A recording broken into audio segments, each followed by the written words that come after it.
अफगानिस्तान जो गुज़श्ता 50 सालों से जंग और गुर्बत का शिकार था, तालिबान की हुकूमत आने के बाद मुश्किलात और मसाइब के बावजूद अपने पहले मेगा प्रोजेक्ट का ना सिर्फ वो आगाज कर चुका है, बल्कि इस प्रोजेक्ट का आधा हिस्सा मुकम्मल भी कर चुका है, जिसमें कोई गैर मुल्की इमदाद शामिल नहीं। ये मंसूबा एक मसनूई नहर का है, जिसे कुश्तिपा कैनाल कहा जाता है, जो मुकम्मल होने के बाद दुनिया की सबसे लंबी और बड़ी नहरों में से एक होगी। शुमाली अफगानिस्तान जो गुज़श्ता चंद दहाइयों से एक खुश्क सहरा बन चुका है, वहाँ के लोगों के लिए कुश्तिपा कैनाल इंतहाई अहम है। ग्लोबल वार्मिंग, ज़ेर ज़मीन पानी के ज़खायर में कमी और माजी में आपाशी के मुनासिब निज़ाम की गैर मौजूदगी के पेश नज़र ये नहर अब ना सिर्फ 10 लाख से जायद अफगानियों को पानी फ्राहम करेगी, बल्कि हज़ारों किसानों को ज़राअत की तरफ लौटने के काबिल बना रही है। यहाँ तक कि 55,000 हेक्टेयर ज़मीन को बहुत ही ज़्यादा तवज्जो के साथ अनाज और गंदम के फार्मों में तब्दील कर दिया जाएगा। तालिबान पुरज़्म है कि अफगानिस्तान 2028 तक गंदम का एक्सपोर्टर बन जाएगा। ये मंसूबा अफगानी नेशनल डेवलपमेंट कारपोरेशन के ज़ेर इंतज़ाम है और इसकी फंडिंग मुकम्मल तौर पर हुकूमत की तरफ से टैक्स महसूलात में से की गई है।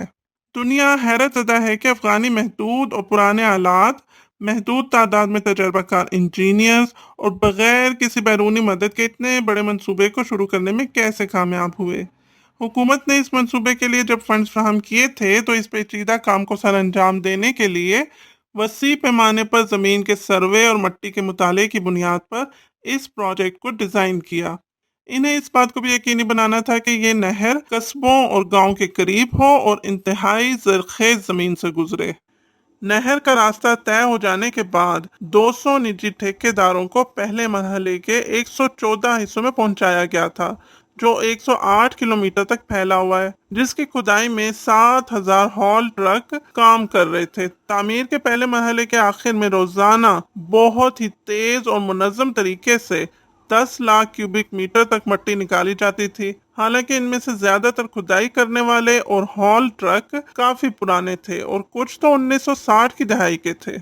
जब एक सेक्शन की खुदाई मुकम्मल हो जाती है, तो इंजीनियर्स और सुपरवाइजर्स की मंजूरी के बाद मशीनें अगले सेक्शन में मुंतकिल कर दी जाती हैं और तफसीली नक्शों और वजाहतों की बुनियाद पर अमल दरामद होता है।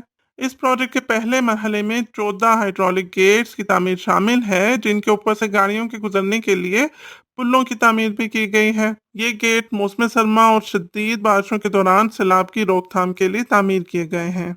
यहाँ ये बात भी गौर तलब है कि नहर के फर्श और एतराफ में कंक्रीट की स्लैब्स नहीं लगाई गई, जिसकी वजह से नहर के एतराफ में 1 किलोमीटर के फासले तक कुदरती आपाशी के अलावा जेर जमीन पानी के जखायर की सतह में भी इजाफा होगा, जो मुमकिन शदीद खुश्क साली के दौरान बैकअप पानी के तौर पर मुयसर होगा। और ऊपर से महदूद फंड्स का भी मसला था, क्योंकि कंक्रीट स्लैब्स की तनसीब से लागत में $1 अरब से ज्यादा का इजाफा होता है, जो अफगानिस्तान बर्दाश्त नहीं कर सकता।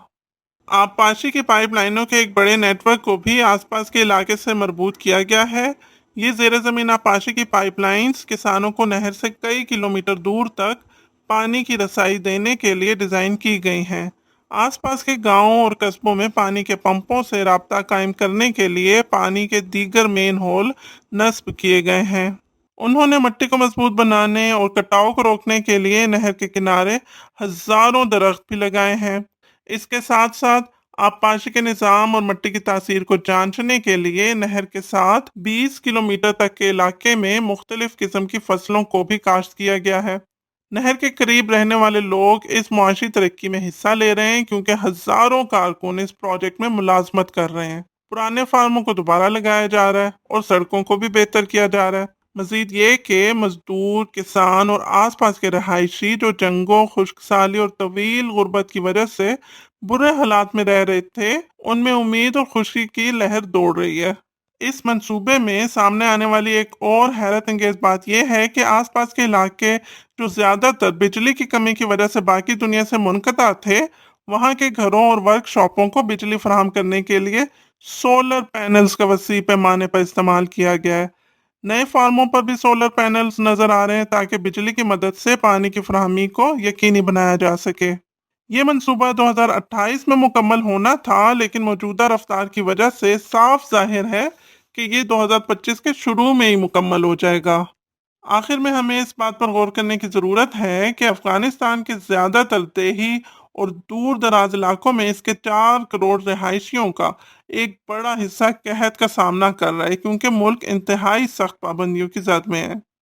لہٰذا ہم امید کرتے ہیں کہ پانی کے انتظام، کاشتکاری، بجلی اور بنیادی انفراسٹرکچر سے متعلق مزید میگا پروجیکٹس شروع ہوں گے، جن سے افغانستان کو جنگوں سے پہنچنے والے نقصانات کا کسی حد تک ازالہ ممکن ہوگا۔